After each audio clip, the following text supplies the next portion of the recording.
Jeg vil gerne snakke om bioteknologisk fremstilling af humant insulin, hvor jeg kommer ind på cDNA. Ved gensplejsning, der anvender man ofte bakterier, der skal producere et protein, og hvis gen har indsplejset i bakterien. Bakterier, det kan dog ikke rigtig håndtere sådan nogle intronsområder i gener, og man kan altså ikke bruge eukaryote gener i de prokaryote bakterier.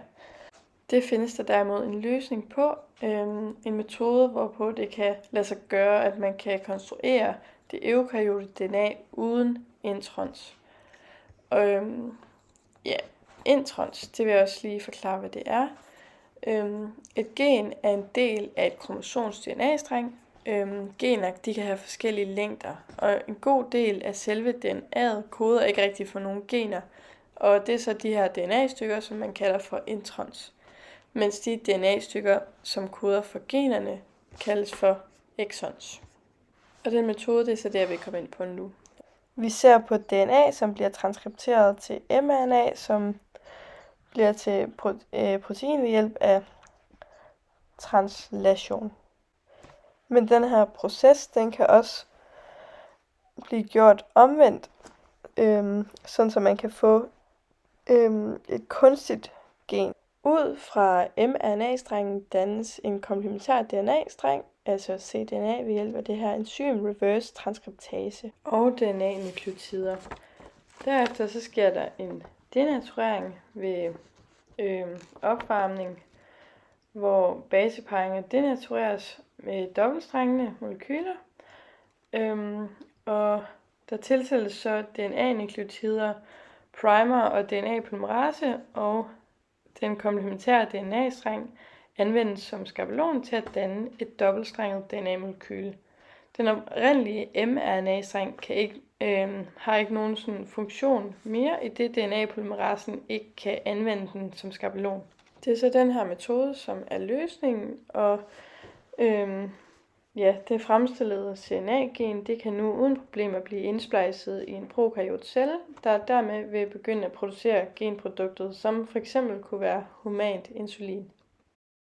Ja, og går vi videre til næste slide, så er det omkring PCR, som er en anden metode end cDNA. Her ved PCR, der laver man kopier af specifikke DNA-bidder, hvor ved cDNA, der kopierer man genetiske instruktioner fra mRNA.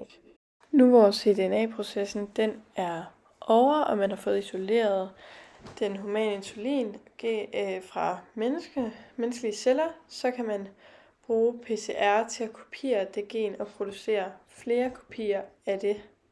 Hvis vi kigger på figuren, kan vi se, at ved det første step, der bliver DNA-prøven opvarmet til omkring 94 grader, hvor de dobbeltstrækkende DNA-molekyler de bliver adskilt ved at hydrogenbindingerne mellem baserne de bliver brudt, og det kalder man altså også for denaturering.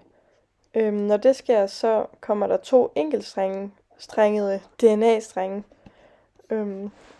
Så ved næste step, der bliver temperaturen sænket til 54 grader, og der kommer 2 primer, som bliver sat på. De bliver bundet til de specifikke sekvenser på de enkeltstrængede DNA-strenge. Primer, de markerer startpunktet for DNA-syntese. Ved næste step, der bliver temperaturen igen hævet til 72 grader. Her sker der det, man kalder DNA-polymerase. Et enzym kopierer en ny DNA-streng ved at tilføje nukleotider til den enkeltstrængede DNA til den enkeltstrængede DNA, og det resulterer i dannelsen af 2 dobbeltstrengede DNA-molekyler.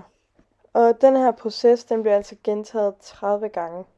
Og efter de 30 gange, der er der altså 1 milliard kopier.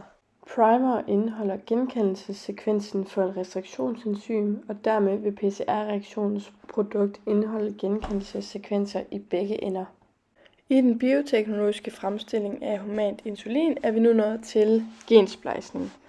Her der vil man gerne have insulinen, det blå stykke, hvor der står menneske-DNA med insulingen. Det vil man gerne have ind i plasmid-DNA'et, og det vil jeg så fortælle om nu. Og måden man gør det på, det er, at vi bruger det her restriktionsenzym enzym, i det her tilfælde ECOI eller EKL, og de klipper et helt bestemt sted, hvor den kun klipper det, vi skal bruge ud. Kigger vi på plasmid-DNA, den cirkel, der er på højre side af figuren oppe i toppen, det er der, man gerne vil sætte insulin ind. Så der klipper man altså også, der kommer det her restriktionsenzym også, og man kan se, at den kun klipper, den klipper der, hvor der er komplementære baser til insulingenet, så det kan blive sat sammen, så insulinen kommer ind i plasmidet, og det bliver så lukket igen ved hjælp af enzymet DNA-ligase. Det næste step, det er transformationen, hvor det gensplejsede plasmid, det skal sættes ind i bakterien. Bakterier, de kan transformeres ved elektroporation, hvor en svag elektrisk impuls destabiliserer cellemembranen kortvarigt og muliggør, at et eller flere plasmider fra opløsningen optages i bakterierne, som det vises her. Så der er et epinefra med bakterieopløsning, i det her tilfælde er det E. coli, hvor plasmiderne de bliver tilsat, og så kommer der det her lille elektriske strøm. Så og så er der nogle bakterier, som optager et eller flere af de her plasmider. Og det er sådan transformationen den foregår. Der er bare et problem, og det er, at det ikke er alle plasmider, som blev gensplejset, så det er ikke alle, man kan bruge. Og det skal man jo så have valgt fra, altså dem, man ikke kan bruge til noget. Og det gør man ved hjælp af selektion.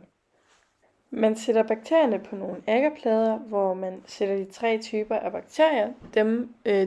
De bakterier, hvor der er det uændrede plasmid, og så de bakterier, som er blevet gensplejset, og så de bakterier, som kun har insulingenet. De 2 agerplader her, den ene det er med dyrkningsmedium med ampicin, og den anden det er dyrkningsmedium med tetracyklin og ampicin.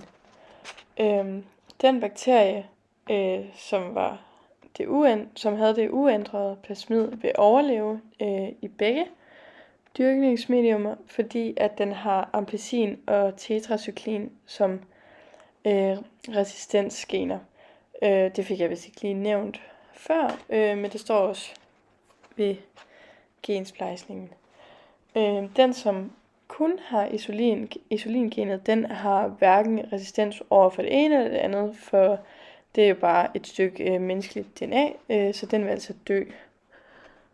Og den sidste, den bakterie, hvor det gensplejsede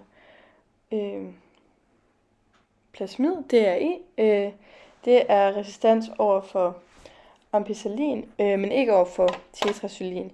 Fordi at tetracyklin det er blevet klippet over, og det kan man også se, hvis man går tilbage til det slide om gensplejsning, at tetracyklin det er blevet klippet over, sådan så insulinen kunne blive sat ind, så baseparerne de passede. Så det resistensgen virker altså ikke mere. Og det er så sådan selektion fungerer. Så man kan isolere det gensplejsede plasmid, eller den bakterie, hvor det gensplejsede plasmid det er i, sådan så at man kun får dem. De bakterier, der har gennemgået gensplejsning og succesfuld selektion, de bliver skrabet sammen, hvor de så kan formere sig. Det gør de ved hjælp af binær fission. Og så sker der proteinsyntese, og bakterierne de producerer det nye protein. Plasmidet, der bliver anvendt, som er blevet gensplejset og har insulin i, det indeholder en OI, som er afgørende for replikationen eller plasmidet i bakteriecellen, og det sikrer, at når bakterien opformerer sig, duplikeres også det gensplejsede plasmid, og dermed bevares det humane insulingen.